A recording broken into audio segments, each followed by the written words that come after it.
మలహాలరావు మండల PACS chairman గారిపైన అవిశ్వాస తీర్మానాన్ని కాంగ్రెస్ పార్టీ ఆధ్వర్యంలో గౌరవ చైర్మన్ చెప్పాల రామారావు గారి పైన ప్రవేశపెట్టడం జరిగింది. ఇది అవిశ్వాస తీర్మానానికి ఆదివారాలు హాలిడేస్ పోను 18 రోజుల సమయాన్ని ఇస్తారు. అది నిన్నటికే డేట్ ఉండే. నిన్న అనగా 16వ తేదీ నాడు 26వ తేదీ నాడు ఆ డేట్ ఉంటే ఆ డేటును మరి ప్రకటించకుండా మళ్ళీ ఇవాళ డేట్ అని చెప్పి డీసీఓ గారు ప్రజాస్వామ్యాన్ని కూని చేసే విధంగా ఇవాళ డేటు పెట్టి కాంగ్రెస్ పార్టీ అధికారంలోకి రాకముందు, అధికారంలో లేనప్పుడు సత్యహరిశ్చంద్రులం అంటే మేమే అని చెప్పేటువంటి కాంగ్రెస్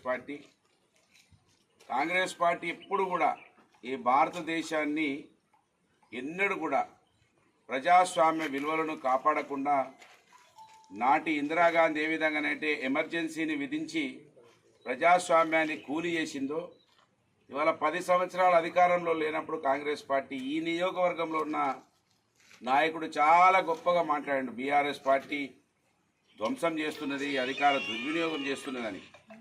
ఇవాళ నిన్న అధికారి ఈ ప్రాథమిక వ్యవసాయ సహకార సంఘాల యొక్క సెక్షన్ 31 ఏం చెప్తా ఉన్నదో ఇవాళ డీసీఓ ఇక్కడ ఉన్నటువంటి రైతులకు, ప్రజాస్వామ్య వాదులకు జవాబు చెప్పాలి.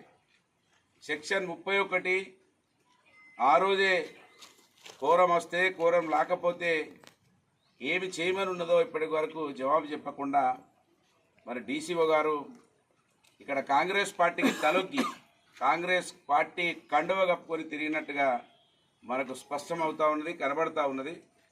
ఇవాళ నేను తెలంగాణ రాష్ట్రంలో రాజకీయ మారినటువంటి పరిస్థితులలో ఎమ్మెల్యేలు, ఎంపీలు అధికార పార్టీ ఇచ్చేటువంటి డబ్బులకు లొంగి ఇవాళ తలలు వంచుకొని ఏదైతే పోతా ఉన్నారో కొంతమంది బీఆర్ఎస్ పార్టీ నుంచి, వాళ్ళు ఇవాళ మా మలహాలరావు మండలంలో ఉన్నటువంటి ఈ పిఏసిఎస్ డైరెక్టర్లు వాళ్ళను చూసి నేర్చుకోమని ఈ వేదిక నుంచి పిలుపునిస్తా ఉన్నారు. నికార్సైన బిడ్డలు, నీతివంతమైన బిడ్డలు.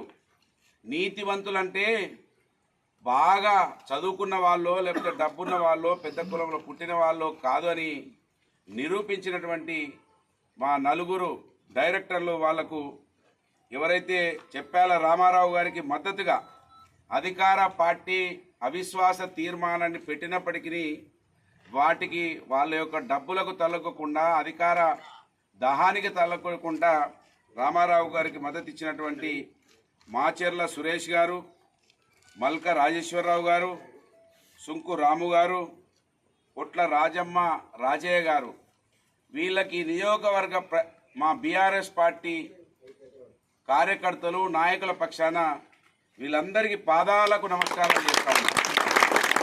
వాళ్ళ చాలా నీచంగా కాంగ్రెస్ పార్టీ పథకాలు అమలు చేయకుండా ప్రజలను ఒకవైపు నడ్డి విరుస్తూ ఉంటే, మోసం చేస్తూ ఉంటే, ఇవాళ కాంగ్రెస్ పార్టీకి కొంతమంది ఆ డబ్బు కోసమో, అధికారం దాహం కోసమో పోతూ ఉంటే, వీళ్ళు మాత్రం మేము డబ్బుకో అధికారానికో తలొగ్గమని ఇవాళ ఒక మామూలు అంటే అగ్రవర్ణాలలో పుట్టినప్పటికీ, వెల్మ సామాజిక వర్గమైనప్పటికీ సాదా సీదాగా దాదాపు 40 సంవత్సరాల పైచిలకు ప్రజా జీవితంలో ఉండుకుంటూ ప్రజలతో కలిసి ఉండుకుంటున్నటువంటి చెప్పాల రామారావు గారిని నిలబెట్టినటువంటి తీరును చూస్తూ ఉంటే నిజంగా వీళ్ళు ఇవాళ ఈ సమాజానికి తెలంగాణ రాష్ట్రంలో పెద్ద పెద్ద పదవులను అనుభవించి కోట్ల రూపాయలు గడించినటువంటి వాళ్ళు ఇవాళ మళ్ళీ తలొగ్గుతూ ఉంటే వాళ్ళకు ఆదర్శంగా నిలిచినటువంటి వీళ్లకు మా పార్టీ పక్షాన, నా పక్షాన, నా వ్యక్తిగతంగా కూడా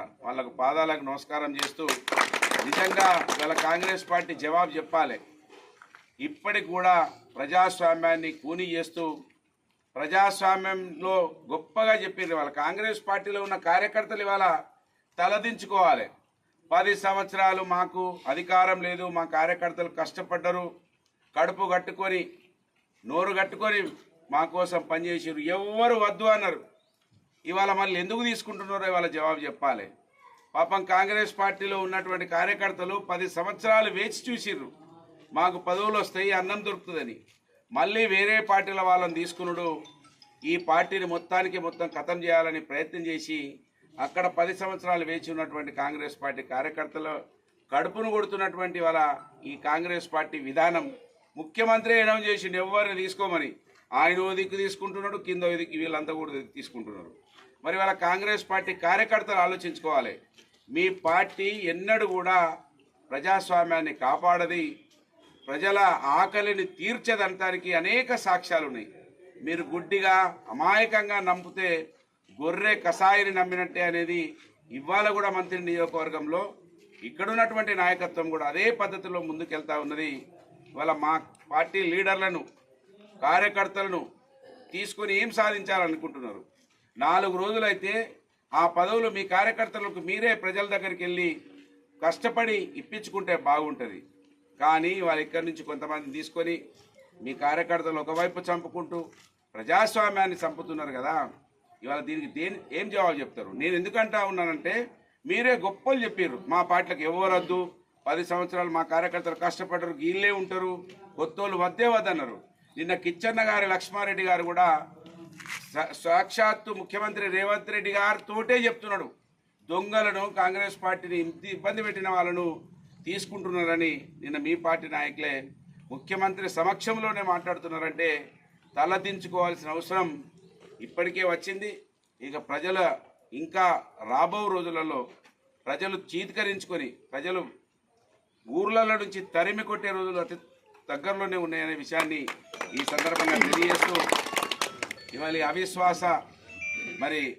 అవిశ్వాసానికి వ్యతిరేకంగా విశ్వాసం పలికినటువంటి మా డైరెక్టర్లను నిజంగా ఎన్ని మాటలు చెప్పినా, ఎన్నిసార్లు చెప్పినా, ఎందుకంటే ఇవాళ ఆశ్చర్యం కలుగుతూ ఉన్నది. డబ్బు అధికారం కోసం ఏ విధంగా పావులుగా మారిపోతూ ఉన్నారో, నీచాంగా వ్యవహరిస్తూ ఉన్నారో కొంతమందిని చూస్తే ఆశ్చర్యం కలిగే. ఈ సమయంలో వీళ్ళు నలుగురు చెప్పాల రామారావు గారి వెంబడి ఉండి పార్టీ యొక్క విధి విధానాల కోసం ఒక గొప్ప సందేశాన్ని ఇవ్వడానికి కోసం వాళ్ళు ఏం చెప్తున్నా కదా, వాళ్ళ పిల్లలకు వాళ్ళకు అందరికీ కూడా మంచి జరుగుతుంది. ఎందుకంటే డబ్బు కోసం అధికార కోసం వెళ్ళే వాళ్ళు ఎప్పుడు కూడా చరిత్రలో నిలబడరు. ఈ సమయంలో ఎవరైతే నమ్మి అవకాశం ఇస్తారో వాళ్ళ వెంబడి ఉంటే అదే మనకు ఒక గొప్ప పేరు వస్తుంది అనేది వీళ్ళు చాటి చెప్తా ఉన్నారు. వీరికి మరొకసారి శుభాకాంక్షలు. మీ అందరికీ కూడా ధన్యవాదాలు. జై తెలంగాణ.